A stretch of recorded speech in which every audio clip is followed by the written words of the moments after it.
음악이 쫙 깔리면서 어떤 말이 나오는가 하면 나는 하고 싶어 사는 것이 아니다. 나는 어쩔 수 없이 한다. 이렇게. 그러니까 이제 그거 보는 사람들이 이제 넘어가는 거죠. 야, 불쌍하다. 쟤들은 어쩔 수 없이 한대. 인정해 줘야 되겠다. 그래가지고 지금 유럽이나 미국이 다 무너졌어요.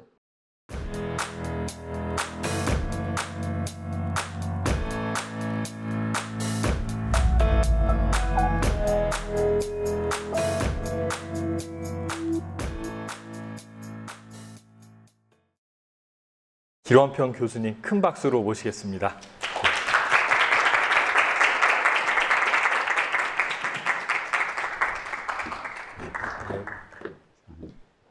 예, 반갑습니다. 제가 74학번이니까 벌써 한 30년이 넘었네요. 74년도에 관악산 이 캠퍼스에서 2학년을 보냈으니까 일단 제가 동성애 이야기하기 전에 그 간증, 어떻게 해서 하나님을 믿게 됐는지 이야기하고 그다음에 동성애를 좀 이야기하겠습니다. 저는 모태신앙인입니다.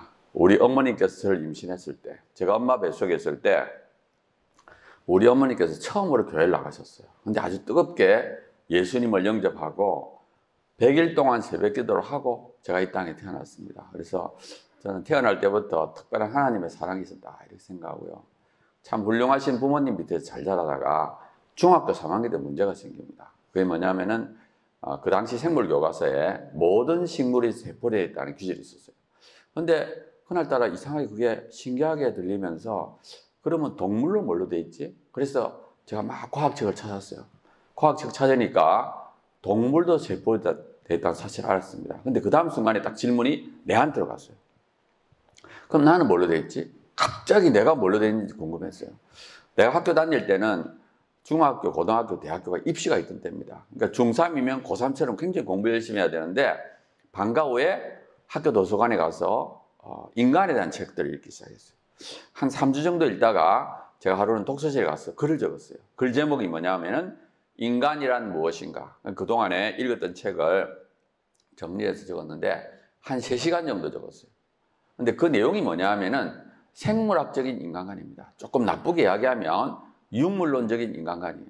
근데 그걸 다 적고 나니까 갑자기 내가 눈이 밝아진 것 같고 내가 어떤 존재인지를 알게 된 것 같아요. 근데 그 다음 순간에 딱 느끼는 게 너무 허무하다. 내가 이거밖에 안 되나. 갑자기 허무감이 밀려오면서 영도다리나 가야 되겠다. 영도다리 간다는 건 뛰어내린다는 뜻입니다. 근데 그 독서실이 어디에 있었는가 하면 절 안에 있었어요. 그래가지고 독서실 나오면 법당 뜰이 있고 절문을 통과해서 돌계단을 내려오게 되어 있습니다. 그래서 돌계단 한 4개 정도 내려왔는데 그때 하늘을 쳐다보니까 구름 안 잡으면 맑은 하늘이에요. 근데 갑자기 그걸 쳐다보는 순간에 현기증이 나가지고 내가 옆에 딱 붙잡고 섰습니다. 섰는데 그때 내 마음속에 어떤 생각이 드는가 하면 내가 왜 허무하다 그랬지? 조금 전에 허무하다 그랬는데 왜 내가 허무하다 그랬지? 그래서 조금 전에 그 허무하다는 논리를 좀 회상하려고 그랬어요. 근데 아무리 애를 써도 생각이 안 나는 거예요. 딱 마음이 정지돼가지고 아무 생각이 안 나요. 그래서 조금 애를 쓰다가 좀 더 살아봐야 되겠다. 그래가지고 다시 독서실 들어갔어요. 그래서 물론 이제 고등학교 입학 시험이 있으니까 열심히 공부를 했지만 그때부터 내 마음속에 들어온 것이 허무주의입니다.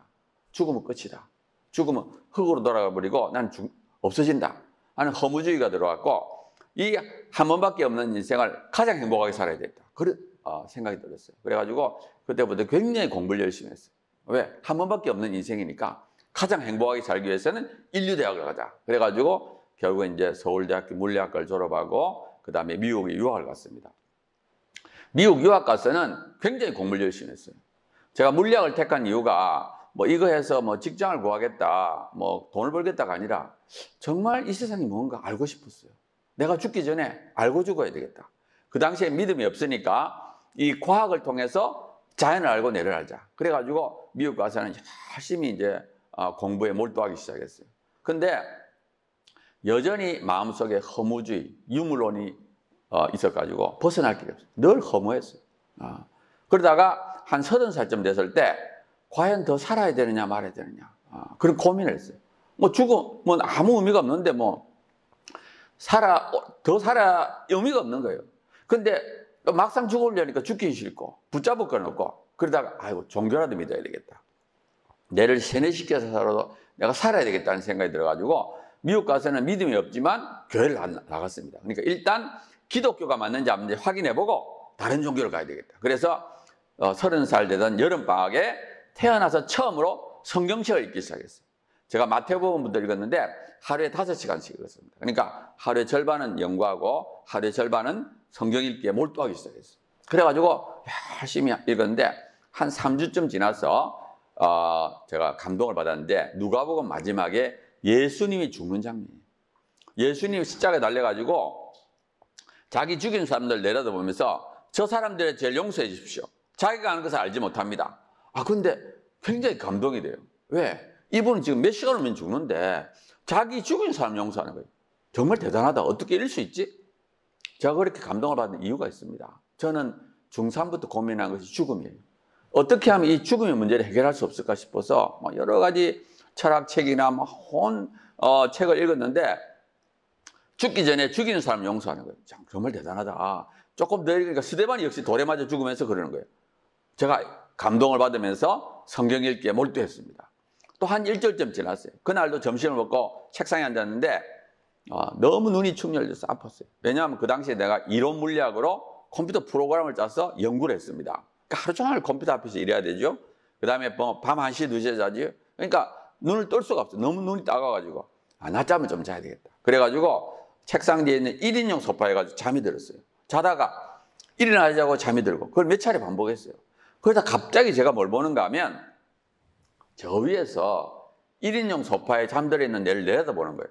야, 신기하다. 내가 온몸을 다 내려다보네. 근데 그 다음 순간에 딱 드는 생각이 뭔가 이게 죽는 거구나. 이게 죽는 거구나 생각이 딱 드니까 죽으면 안 되지, 살아야지. 막 그렇게 깬 거예요. 너무 실감해요. 그래서 내가 한번 밖에 나갔다가 다시 책상에 앉았습니다. 책상에 앉았는데 책상 위에 일기장이 펴져 있고 일기장에 영혼이라는 단어가 적혀 있어요. 성경을 읽으니까 자꾸 영혼이라는 단어가 나오는데 도대체 영혼이 뭐지? 좀 생각하다가 잠이 든 거예요.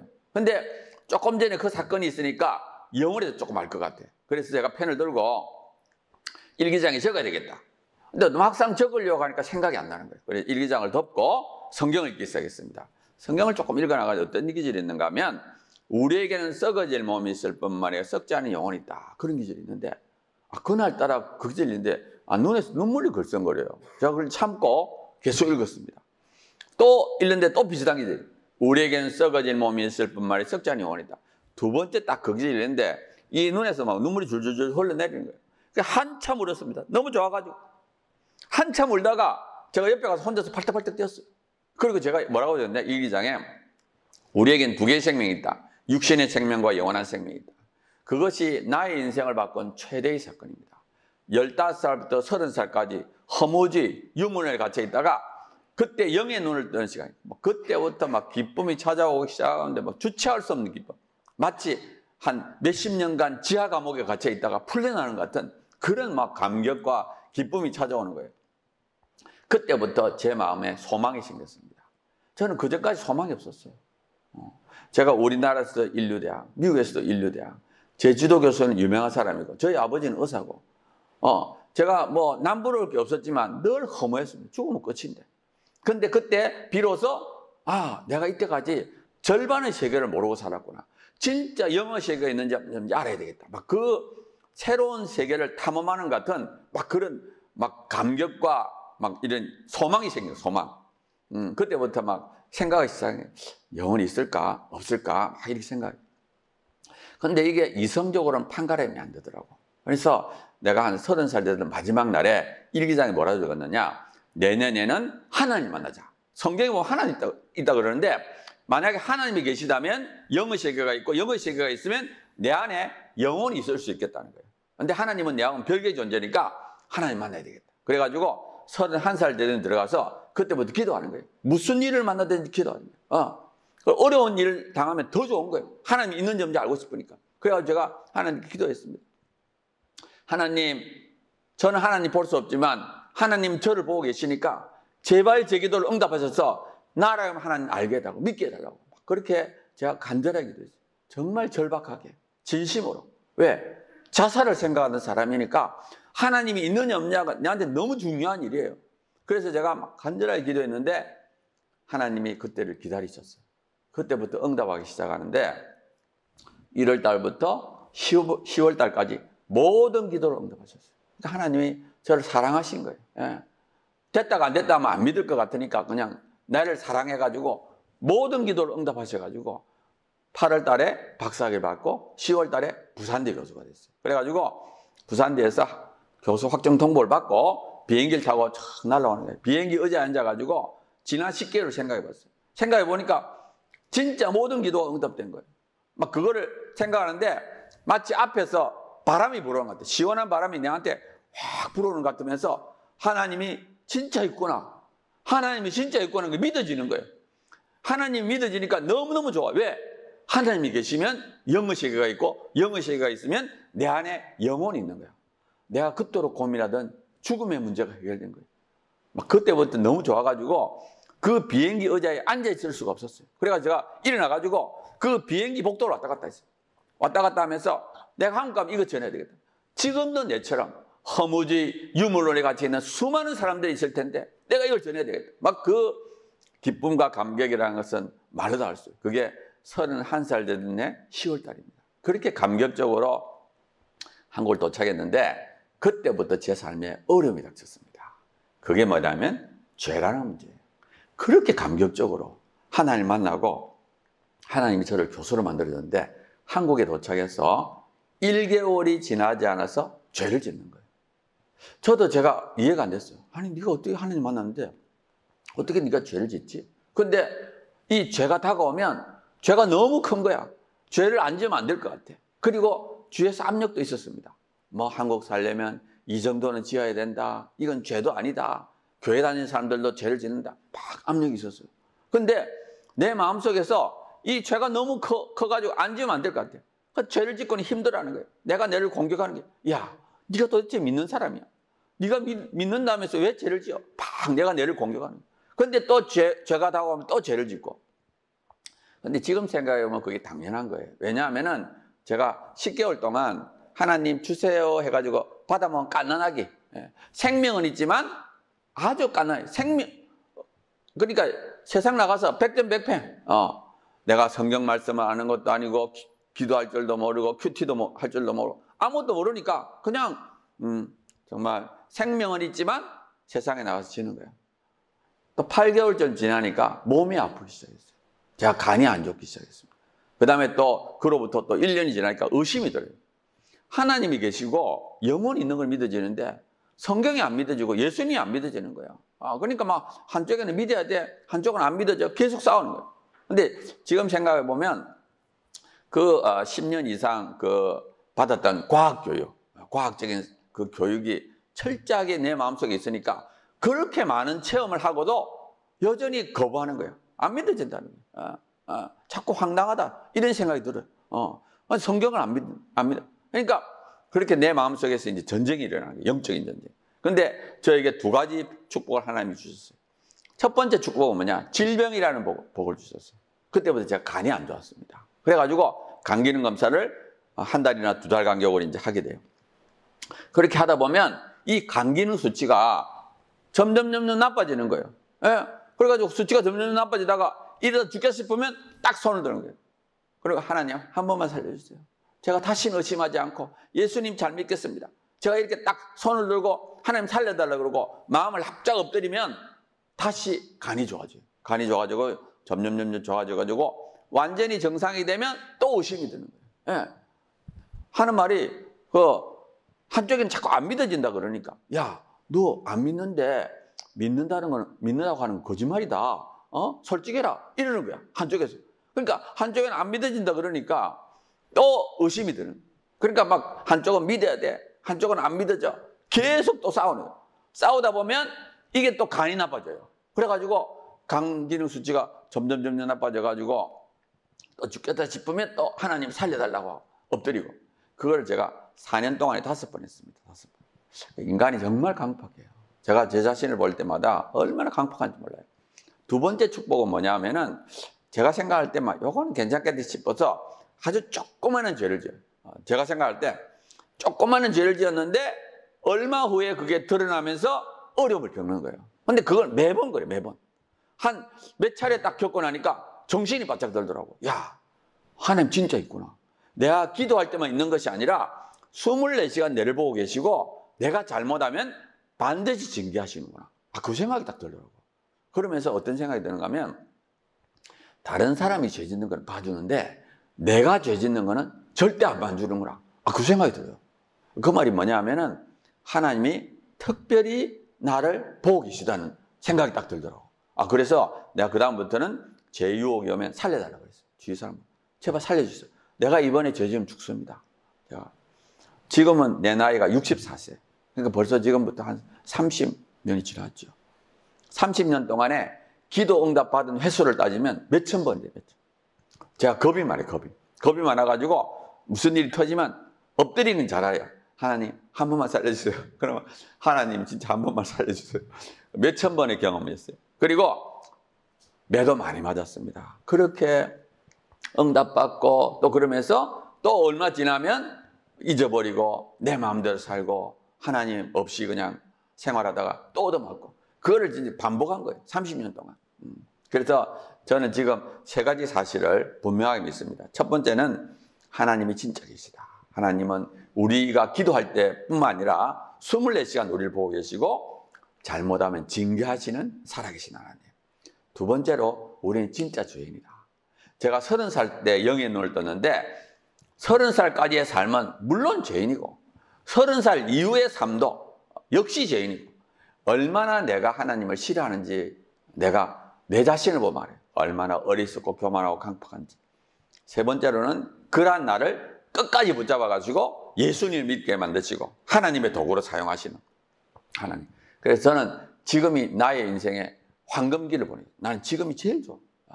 나 같은 죄인을 끝까지 붙잡아가지고 예수님을 믿게 만드시고 또 거룩하게 만드셔서 하나님의 도구로 전국을 다니면서 동성애 반대하는 일을 하도록 이렇게 사용해 주시는 하나님.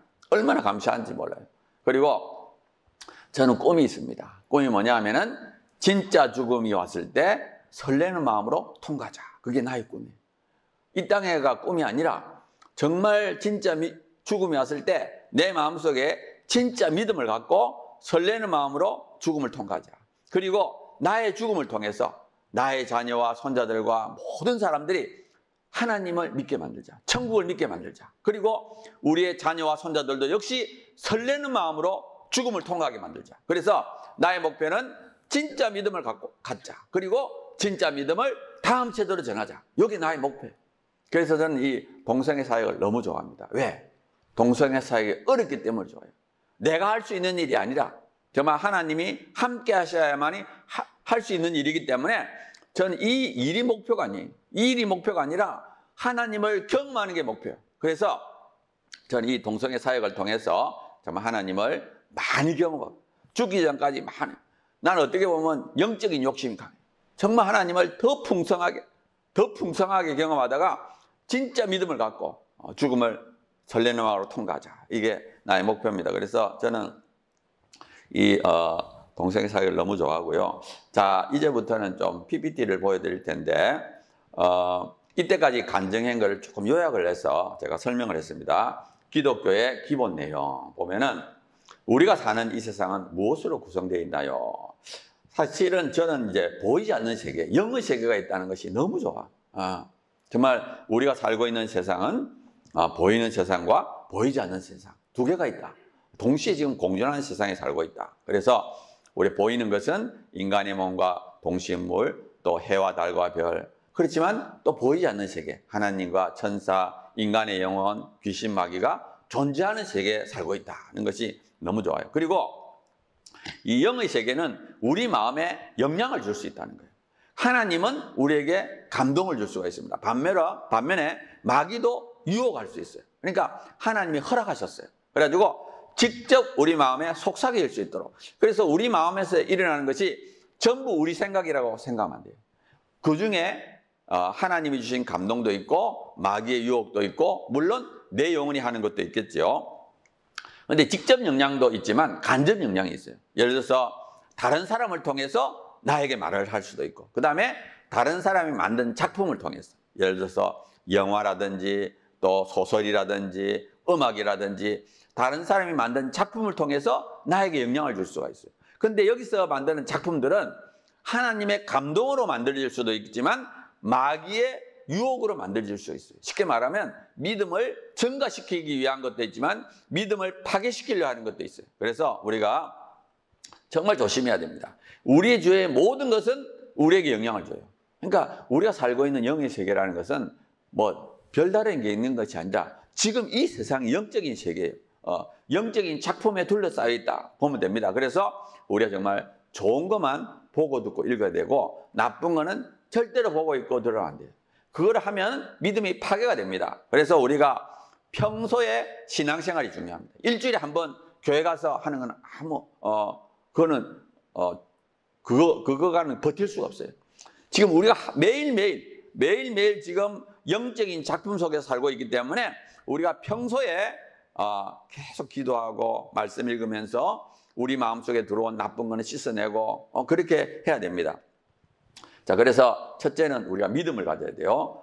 말씀과 기도를 통해서. 그 다음에 실제로 행해야 됩니다. 우리가 거룩한 삶을 살고 또 성실하게 살고 또 하나님의 일을 해야 됩니다. 그리고 하나님을 진짜로 믿으면 어떻게 되느냐? 인생의 의미와 목표를 발견하게 해요.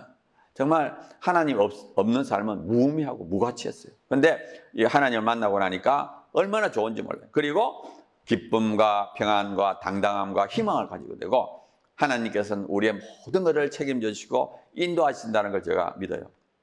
그리고 하나님은 살아계시고 전능하기 때문에 우리가 하나님 안에만 있으면 모든 것이 가능해요. 그러니까 두려워할 필요가 없어요. 염려할 필요가 없습니다. 그냥 우리가 하나님 안에만 있으면 하나님께서 우리를 인도하셔요. 그리고 그냥 최선을 다하면 결과는 하나님께서 주십니다. 그래서 우리가 이 땅을 살면서 부정적인 마음을 품으면 안 돼. 지치지 말고 정말 끝까지 하면 돼요. 제가 이 동성애 사역도 마찬가지입니다. 동성애 사역도 이게 뭐 끝나는 일이 아니거든요. 제가 죽을 때까지 하고 또 다음 세대에 넘겨주는 일이니까 우리가 즐겁게 끝까지. 저는 늘 항상 잡초를 자르는 마음. 잡초는 항상 자라거든요. 근데 하나님께서 나에게 잡초를 자르는 그런 기쁨을 주셔가지고 늘 이렇게 기쁨을 합니다. 자, 그 다음에 이제 제가 좀 믿음에 대해서 조금 말씀드리고 싶은데, 믿음에 방해해가지고 과학적 사고방식인데, 제가 이제 워낙 유물론적인 사고방식 또 제가 물리학을 하니까 이 사고방식 자체가 믿음을 방해하더라고요. 그러니까 제가 여기서 강조하고 싶은 것이 뭔가 하면 우리가 생각하는 그 패턴 자체가 믿음을 잘 갖지 못하도록 만든다는 것을 제가 느꼈어요. 그러니까 제가 굉장히 의심을 많이 했거든요. 그래서 그걸 좀 이렇게 도움이 될까 봐 제가 소개를 합니다. 첫 번째는 객관적 사고방식. 자, 우리가 과학을 할 때는 객관적 사고방식을 중요시 여깁니다. 그 안에 어떤 그 일이 터졌을 때 그 안에 들어가게 되면 바른 판단을 할 수 없죠. 그래서 항상 제3자의 입장에서 그거를 바라보고 우리가 이제 맞다 틀리다 판단을 하게 되는 거죠. 그래 객관적이 될 때 바른 판단을 할 수 있다 이렇게 생각할 수 있잖아요. 자, 그런데 이제 우리가 적용을 잘못하게 되면 믿음의 영역, 영적인 영역에다가 이 객관적 사고를 잘못 적용하는 문제가 됩니다. 예를 들어서 이런 거예요. 제가 물론 초신자 때 이제 믿음 생활을 잘 하다가 갑자기 의심이 듭니다. 내 마음속에 어떤 의심이 들어와요. 자, 의심이 들어왔을 때 내가 일부러 그 믿음으로부터 빠져나와. 왜냐하면 객관적이 되기 위해서. 내가 하나님의 말씀과 의심 중간에 서서 어느 쪽이 맞느냐는 걸 판단하려고 일부러 믿음으로부터 빠져나와요. 그래가지고 이 의심도 한번 잘 생각해보고 또 하나님의 말씀도 잘 생각해보고 물론 그렇게 하는 목적에는 내가 그런 후에 다시 믿음으로 돌아가려고 그러는 게 있죠. 그래서 이 의심이 틀렸다. 이것이 틀리고 하나님 말씀이 맞다는 걸 보이기 위해서 일부러 내가 그 제3자의 입장에서 나와가지고 두 개를 이제 묵상을 합니다. 묵상을 하는데 이상한 일이 이제 뭐냐면은 이 의심을 묵상한 다음에는 믿음이 회복이 안 되더라고. 그래가지고 그걸 몇 차례 이제 경험하다가 내가 느낀 게 뭐냐면 내가 하나님과 사단 어느 쪽이 말이 맞는가를 이렇게 판단할 수 있는 능력이 없구나. 나는 이 의심을 묵상하면은 거기에 빨려들갈 수밖에 없는 아주 약한 영적인 존재라는 것을 깨닫게 됐어요. 그래서 내가 객관적인 사고방식을 갖는다고 해서 일부러 믿음으로부터 빠져나와서 어느 쪽이 맞느냐고 판단할 수 있는 존재가 아니다. 이걸 제가 깨달았습니다. 제가 비유를 하나 들어드릴게요. 예를 들어서 어린아이가 뭐 한 초등학생 되는 어린아이가 있는데 하루는 이제 어린아이가 밖에서 노는데 유괴범이 와가지고 이야기합니다. 유괴범이 아이한테 야, 네가 지금 살고 있는 아버지는 네 아버지 아니다. 실제로는 너는 이러이러한 애다. 그러니까 네가 지금 이때까지 그 같이 살았던 아버지를 진짜 아버지라고 생각하면 안 돼. 그러면서 증거를 막 대겠죠. 유괴범이 막 이렇게 제시하면서 야, 내 말이 맞아. 자, 그럴 때 이 아이가 유괴범 말이 맞는가? 진짜 이때까지 살아왔던 아버지의 말이 맞는가? 자기가 객관적인 입장에서 어느 쪽이 맞느냐는 걸 판단하려면 판단할 수 없습니다. 아이는 유괴범을 당할 수가 없어요. 자, 그때 아이가 하는 가장 바른 방법은 뭐냐? 그 유괴범의 말을 딱 들으면 바로 아버지에게 달려가야 돼요. 아버지, 내가 이러이러한 말을 들었는데 정말 그 유괴범 말이 맞아요? 내가 정말 그런 존재예요? 하고 아버지를 찾아가서 아버지께 털어놓고 그걸 말을 해야 되는 거예요. 혼자서 유괴범 말이 맞느냐, 이때까지 살아온 아버지가 맞느냐 하는 걸 자기 나름대로 자기가 판단하려고 하면 그건 할 수가 없습니다. 마찬가지예요. 우리가 의심이 들어왔을 때 의심이 맞는지 아니면 하나님의 말씀이 맞는지를 우리가 판단할 수 있는 능력이 없어요. 그래서 제가 그런 걸 깨닫고 나서 어떻게 했느냐, 그 다음부터 이제 의심이 딱 들어오면 어떻게 하는가 하면 제가 바로 기도합니다. 의심이 딱 들어오잖아요. 그러면 하나님, 이러이러한 생각이 떠올랐습니다. 근데 나는 이 의심을 이길 만한 논리가 없어요. 지혜가 없습니다. 하나님, 그렇지만 저는 하나님 말씀이 맞다고 생각합니다. 그러니까 하나님께서 이 의심을 이길 수 있는 지혜를 주세요 하고 제가 하나님 앞에 기도합니다. 근데 참 신기한 거는 제가 그 기도를 하는 중에 의심을 이길 만한 지혜가 떠오를 때가 많아요.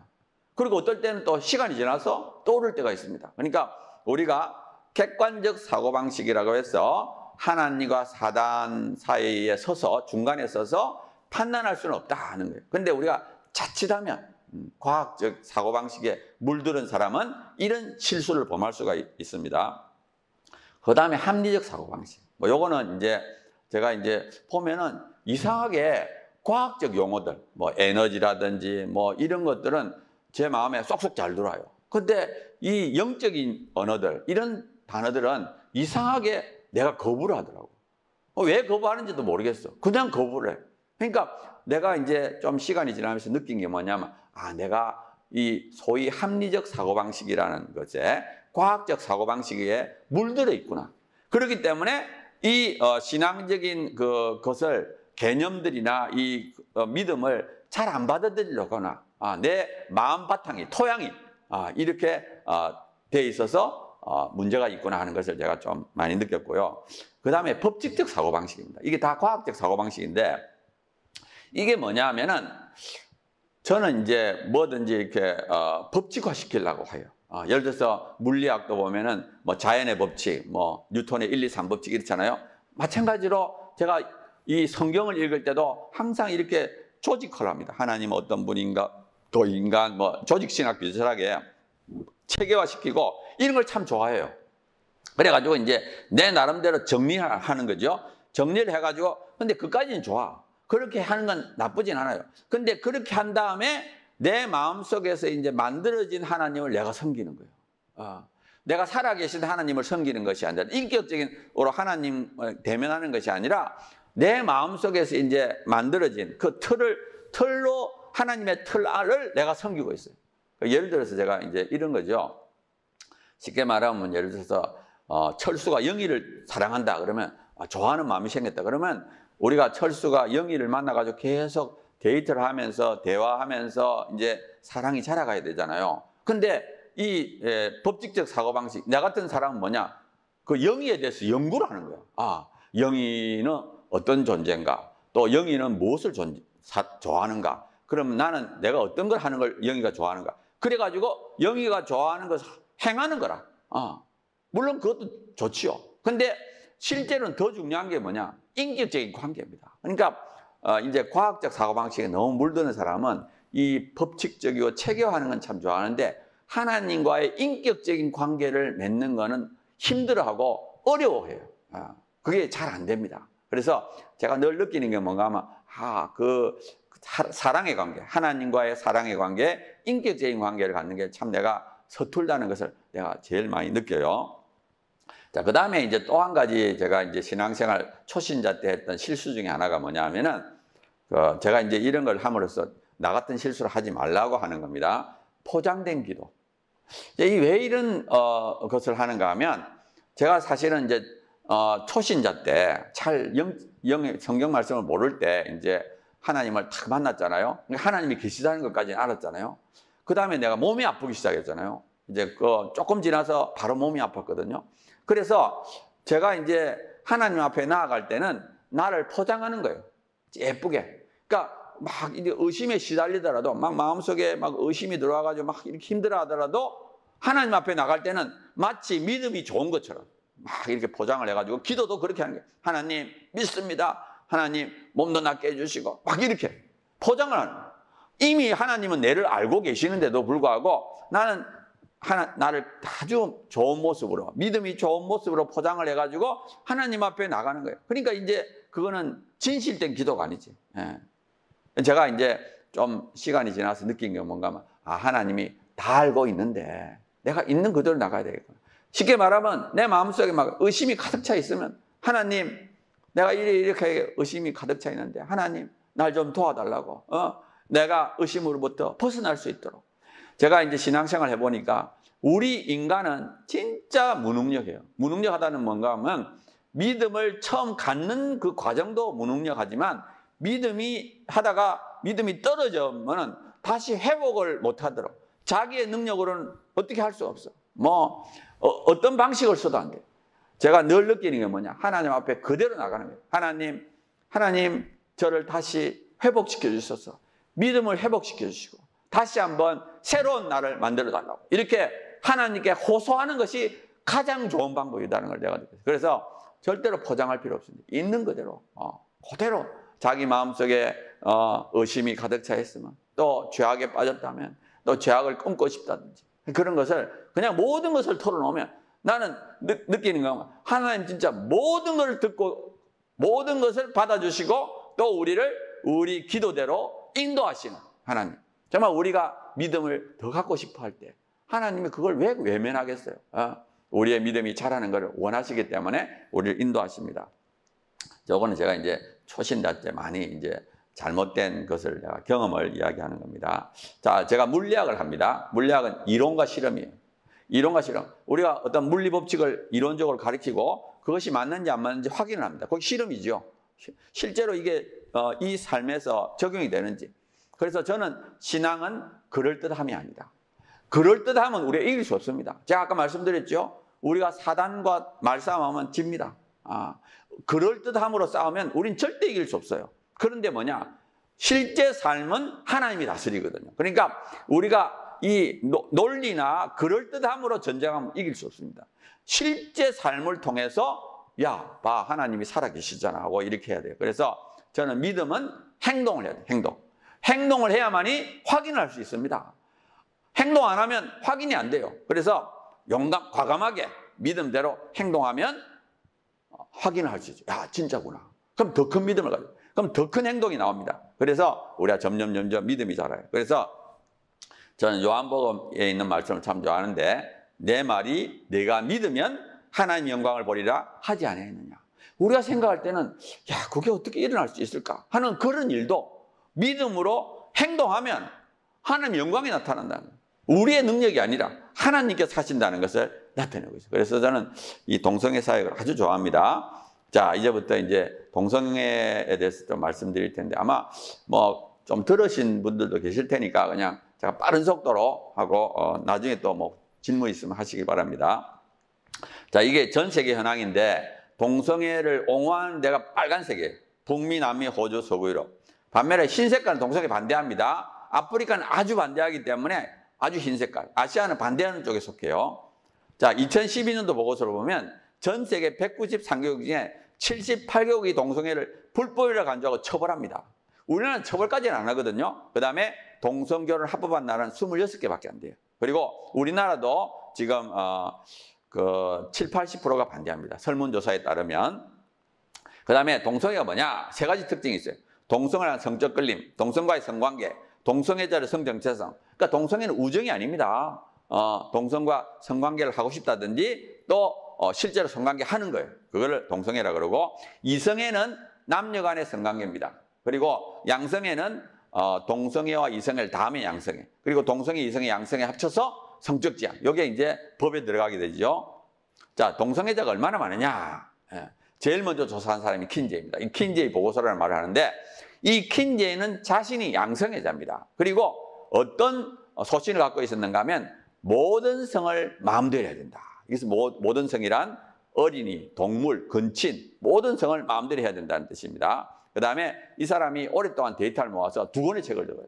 1948년도에 남성의 성적 행동, 53년도에 여성의 성적 행동, 2권의 책을 적는데 그 내용이 뭐냐면 미국 남성의 10%가 동성애자의 삶을 산다는 거예요. 그러니까 이 킨제이는 자기 목표를 달성하기 위해서 어떻게 했느냐? 문제가 있는 사람을 조사했어요. 그래서 성범죄자, 노출증 환자, 소아 애호자, 교도수감자, 이렇게 성적으로 문제가 있는 사람을 표본의 4분의 1, 25% 해가지고 굉장히 많은 사람들이 하고 있다, 이렇게 주장했고요. 그 다음에 킨제이 후계자들이 미국 국민의 10명 당 1명 동성애자니까 이 사람들을 배려해야 된다, 이렇게 주장했어요. 근데 사실은 이건 과장됐습니다. 그래서 최근에는 이 정부 차원에서 대규모로 조사해요. 캐나다, 영국, 미국에서 해보니까 동성애자가 1%, 양성애자까지 합쳐도 2%밖에 안 됩니다. 그 다음에 우리나라는 데이터가 별로 없어요. 2003년도에 한국성과학연구소에서 서울에 있는 남자를 조사했습니다. 그때 동성애자가 0.2%, 양성애자 0.3%, 동성애 경험이 1.1%. 그 다음에 2012년도에 한양대학교에서 전국에 있는 남녀를 조사했어요. 그러니까 동성애 경험이 0.3%, 응답 거절이 0.4%, 응답 거절까지 합쳐도 0.7밖에 안 돼요. 그러니까 쉽게 말하면 서울은 지방보다 2배 정도 많다고 보시면 됩니다. 왜냐하면 에이즈 환자가 2배 정도 많기 때문에 그렇습니다. 그리고 여자는 남자의 한 3분의 1밖에 안 돼요. 그래서 남녀 평균하면 대략 0.14%로 서구의 한 5분의 1이라고 추정을 합니다. 그 다음에 동성애는 하나님께서 금지한 분명한 죄악입니다. 그래서 레위기를 보면 가증하다 그러죠. 가증. 이 가증이라는 건 싫다는 거예요. 하나님 마음을 나타내요. 하나님은 모든 죄를 싫어하는데 이 동성애는 진짜 싫다는 거예요. 그리고 소돔과 고모라가 이 동성애를 멸망합니다. 신자에 가면 이 로마서에 동성애 영리라 그랬어요. 하나님의 창조 원리에 어긋났다 그랬고요. 3가지 원리에 어긋났습니다. 하나님은 남자 여자를 만드시고 한 남자와 한 여자의 결혼 제도를 하나님 만드셨고 성은 결혼 안에서만 허용이 됩니다. 그러니까 이 동성애는 3가지 원리에 어긋나니까 분명한 죄악이에요. 근데 동성애만 죄는 아닙니다. 이것에 어긋나는 전부 다 죄예요. 예를 들어서 혼전관계, 결혼하기 전에 성관계, 동거, 일부 다처제, 1차 다부제, 동물하고 하는 거 외에도 모든 것이 다 죄입니다. 그 다음에 동성애는 유전도, 선천적이지도 치부관은 아니다. 제가 이걸 좀 강조하는 이유가 있습니다. 왜냐하면 이 동성애자들의 주장이, 최대 주장이 타고났다는 거예요. 타고났다. 어쩔 수 없이 한다. 그래가지고 이 동성애 드라마나 영화 보면 음악이 쫙 알리면서 어떤 말이 나오는가 하면 나는 하고 싶어서 하는 것이 아니다. 나는 어쩔 수 없이 한다. 이렇게. 그러니까 이제 그거 보는 사람들이 이제 넘어가는 거죠. 야, 불쌍하다. 쟤들은 어쩔 수 없이 한대. 인정해 줘야 되겠다. 그래가지고 지금 유럽이나 미국이 다 무너졌어요. 동성애가 타고났다는데 설득을 당해서 그랬어요. 그래가지고 이제 무너졌습니다. 그래서 동성애 절대 타고나는 것이 아닙니다. 제가 이제 과학적으로도 말씀드리겠지만 신앙적으로 말씀드리면 만약에 동성애가 타고나는 것이라면 동성애자, 그 사람을 동성애자로 만든 분이 하나님이십니다. 그 사람이 태어나기도 전에 동성애자로 결정이 됐다면 그렇게 하신 분이 하나님이에요.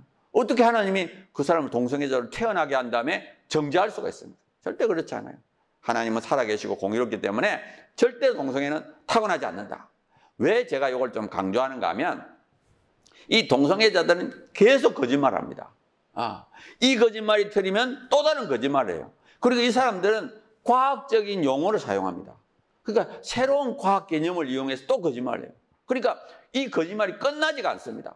그러니까 우리가 뭐 그 거짓말이 끝날 때까지 아이고 나는 유보해야 되겠다. 타고나는지 아닌지 좀 미뤄야 되겠다. 그럼 절대 우리가 확신을 가질 수 없습니다. 그러니까 분명하게 동성애 타고나지 않는다. 그리고 합리적으로 그 주장을 반박을 해줘야 됩니다. 자, 첫 번째 유전이 될 수 없어요. 왜? 동성애자는 아기를 못 낳습니다. 남자 둘이 있어, 여자 둘이 있어, 애기 못 낳아요. 그리고 동성애자들이 억지로 결혼하는 경우가 있는데 15%입니다. 결혼도 거의 안 해요. 그러니까 동성애 절대 유전이 될 수 없습니다.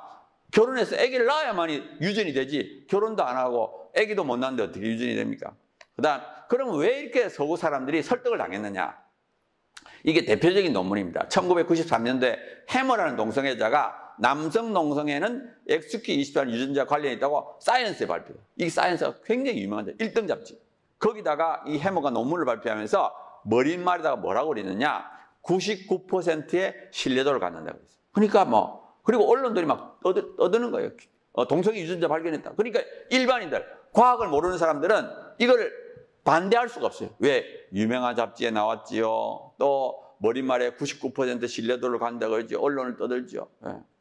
근데 다행히 6년이 지나서 라이스라는 사람이 그 해머가 주장한 걸 조사합니다. 일반인과 동성애자를 비교해 보니까 차이가 없었어요. 그래가지고 이 라이스가 조사한 다음에 사이언스에다가 XQ28과 남성 동성애는 관련 없다고 발표하라고요. 2005년도에 해머를 포함한 연구팀이 더 많은 사람을 조사해요. 예를 들어 1993년도에 예를 들어 40명을 했다 그러면 2005년도에는 456명, 11배를 조사해봤어요. 그러니까 남성 동성애와 XQ28는 관련이 없었습니다. 그래가지고 이제 논문을 발표해요. 그러면서 왜 자기들이 1993년도에 있다 그랬는데 관련 없다고 했는지 자기들이 잘 설명했어요. 그러니까 자기들이 번복을 한 겁니다. 자, 그 다음에 이제 동성애가 타고나는지 아닌지 확인할 수 있는 좋은 방법이 있어요. 그게 뭐냐? 일란쌍둥이의 동성애 일치 비율입니다. 왜 이게 좋은 방법인가 하면 일란쌍둥이는 한 개의 수정란이 두 사람이 됐습니다. 그러니까 두 사람 다 유전자가 똑같아요. 100%. 그 다음에 같은 엄마 뱃속에 자라니까 모든 선천적인 영향이 동일하게 받아요.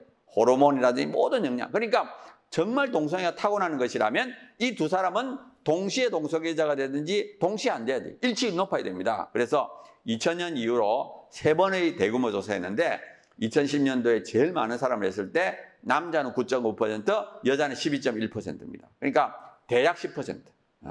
일란쌍둥이의 동성애 일치비율. 그러니까 모든 선천적인 영향이 같음에도 10명당 1명만 일치하고 9명이 달라요. 그리고 일란쌍둥이는 태어난 다음에 같은 부모 밑에서 같은 환경에 자랍니다. 그러니까 후천적인 것도 같아요. 그러니까 이 10% 일치율 안에는 후천적인 영향도 들어있고 선천적인 영향도 들어있습니다. 그러니까 선천적인 영향은 10%가 훨씬 안 돼요. 그러니까 동성애는 절대 타고나는 것이 아니다 하고 우리가 확신을 가져야 됩니다. 자, 그럼 왜 동성애 왜 생기느냐 하는 여러 사람의 학설이 있는데 제일 큰 원인 중에 하나가 부모입니다. 아이에게 가장 큰 영향을 미치는 건 부모. 두 번째는 또래 집단. 그래가지고 어릴 때 불안정한 성정체성. 쉽게 말하면 남자인데 남자에게를 부끄러워한다든지 여자인데 여자에게를 부끄러워. 그건 동성애자들 확률이 높습니다. 그 다음에 잘못된 성경험.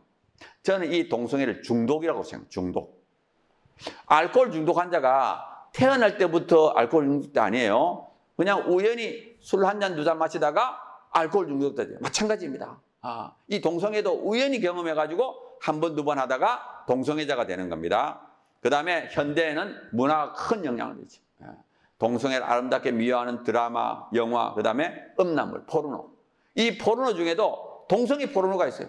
동성끼리 성관계한 걸 찍은 포르노가 있습니다. 지금 서구에서는 동성애자가 늘고 있어요. 왜 느느냐? 지금 10대, 20대 아이들이 동성애 포르노 보다가 행동을 옮기는 겁니다. 그래서 어떤 사람들은 현재 동성애자의 한 7, 80%는 동성애 포르노의 영향이다. 이렇게 주장합니다. 그 다음에 동성애를 인정하는 사회풍토. 그러니까 지금 서구에서는 성교육 시간에, 학교 성교육 시간에 동성애와 이성을 똑같이 가르쳐요. 이성애는 어떻게 하고 동성애는 어떻게 하고 똑같이 가르칩니다. 그러니까 느는 거죠. 그 다음에 유전적인 기호를 갖는 것은 반대의 성을 닮은 외모나 성격을 가지면 될 가능성이 높아집니다. 물론 이것이 있다고 해서 반드시 되는 건 아니지만 아무튼 가능성이 높아집니다. 자, 그래서 후천적인 요소, 선천적인 요소에서 동성애 성향이 마음에 형성될 수 있어요. 그러니까 청소년 마음속에 이상하게 동성을 향한 성적 끌림이 생기는 거예요. 자, 이때가 중요합니다. 마음속에 이상하게 동성을 향한 성적 끌림이 딱 생겼을 때 그걸 마음에서 탁 거절해야 돼요. 이게 무슨 생각이야? 딱 거절하면 됩니다. 예를 들어서 우리 마음속에 술 한잔하고 싶다. 술을 한잔하고 싶다 할 때 딱 거절해버리면 알코올 중독도 안 됩니다. 그러니까 그 마음이 들 때 행동을 옮기게 되면 그게 점점 강해지고 진짜 동성애자가 되는 거예요. 그래서 어떤 사람이 만약에 동성애자가 되었다. 그러면 제일 큰 이유는 본인의 선택 거지. 아이고 나는 동성애 행동 안 했는데 동성애자 됐다. 그건 말이 안 되는 겁니다. 반드시 행동을 했기 때문에 동성애자가 되는 거예요. 그래서 첫 번째는 본인의 선택까지, 두 번째는 후천적인 요소. 아까 말씀드린 것처럼 포르노 이런 것이고, 선천적인 것은 간접적이고 미약합니다. 자, 그다음에 이게 교과서 문제인데, 여기 2012년도, 2013년도에 우리나라 고등학교 도덕교과서, 생활과 윤리라는 교과서에 있는 내용이에요. 보면은 어떤 내용인가? 성 정체성은 자기 의지에 관계없이 만들어진다. 이거는 의학적으로 밝혀진 사실이다. 따라서 성적 소수는 정상이다. 자, 이게 고등학교 교과서에 있던 내용입니다. 자, 이거를 읽는 고등학생이, 야, 이 교과서 이거 거짓말이네. 누가 그렇게 하겠어요? 이거는 보면은 얼마나 강력하게 말했습니까? 동성애는 자기 의지에 관계없이 만들어진다는 거예요. 그리고 이거는 의학적으로 이미 밝혀졌다는 거예요. 그러니까 동성애는 정상이다. 그러니까 이걸 읽는 고등학생들은 동성애자들을 정상으로 생각할 수밖에 없어요. 그리고 도덕적으로 문제가 없고 동성결혼을 인정해야 된다. 이게 고등학교 도덕교과서에 있는 내용이에요. 그래서 우리가 이걸 2013년도 여름에 발견하고는 너무 놀래가지고 교육부에 항의하고 출판사에 항의했습니다. 그래가지고 2014년도에 이걸 삭제를 시켰습니다. 자, 조금 전에 동성애는 자기 의지에 관계없이 형성된다 이렇게 주장했죠. 그리고 그것이 의학적으로 밝혀진 사실이라고 했죠. 그럴 수가 없습니다. 그런 논문이 나올 수가 없어요. 그러니까 완전히 거짓말한 거예요. 우리 논문을 써서 의지에 관계없이 형성된다는 논문을 낼 수가 없습니다. 그런 과학적인 논문을 왜냐하면 과학은 그거를 다룰 수가 없어요. 우리 마음은 신비롭기 때문에 어디까지 의지고 어디까지 요인인지 알 수가 없습니다. 그리고 인간은 로봇이나 기계가 아니기 때문에 반드시 자기 의지를 통과해서 행동을 하게 됩니다. 자기 의지도 없이 그냥 행동했다. 그리고 그런 행동 양식이 형성됐다고 말을 할 수가 없는 거예요. 그래서 아무튼 우리가 삭제를 시켰습니다. 그 다음에 이런 주장이 있어요. 동성애자들이 텔레비 나와가지고 아이고 난 아주 어릴 때부터 이상하게 동성애에 걸렸다 이렇게 주장해요. 그러니까 예를 들어서 초등학교 때부터 이상하게 동성애에 걸려가지고 나는 어쩔 수 없이 됐다. 내 책임 아니다. 이렇게 주장합니다. 근데 가만히 한번 생각해 보세요. 정말 초등학교 때 아주 어릴 때는 다 동성애에게 친밀했습니다. 그때부터 뭐 이성에게 눈뜬 사람 없어요. 이 동성애에 친밀하다가 사춘기가 오면서 이성에게로 옮겨갑니다. 우리가 심리학에서 보면은 동성애에 친밀한 시기가 있고요. 그 다음에 사춘기가 오면서 이성에게 친밀한 시기로 이제 바뀝니다. 이게 정상적인 성발달 과정이에요. 근데 심리학 중에 이런 것이 있습니다. 왜 동성애자가 되느냐? 이 동성애에 친밀한 시기로 있다가 그 다음에 이성에게 친밀한 시기로 바뀌어야 되는데 그 바뀌는데 장애가 생긴 거예요.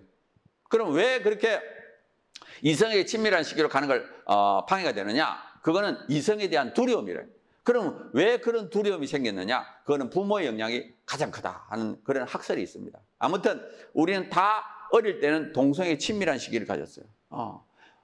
그런데 이 동성애자들은 일부러 합리화하는 거예요. 우리는 지금 그 옛날 초등학교 때 동성애하고 친하게 지냈던 걸 다 잊어버렸습니다. 근데 이 동성애자들은 자기를 합리화하기 위해서 일부러 옛날 초등학교 1, 2학년 때 이때 일을 생각해요. 그러면서 나는 동성애에게 친밀했어. 그 당시에 다 친밀했어요. 그 당시부터 또 성적으로 뭐 이렇게 끌리는 사람들이 어디 있습니까? 다 그냥 우정이었죠. 자, 그 다음에 청소년기의 동성애 성향은 유동적이라는 것을 나타내겠습니다. 2007년도에 미국에서 조사한 겁니다. 보면은 이 16살 때 조사했어요. 16살 때 제일 새까만 것이 지금 이성애자고요. 회색이 양성애자, 가장 흰 색깔이 동성애자입니다.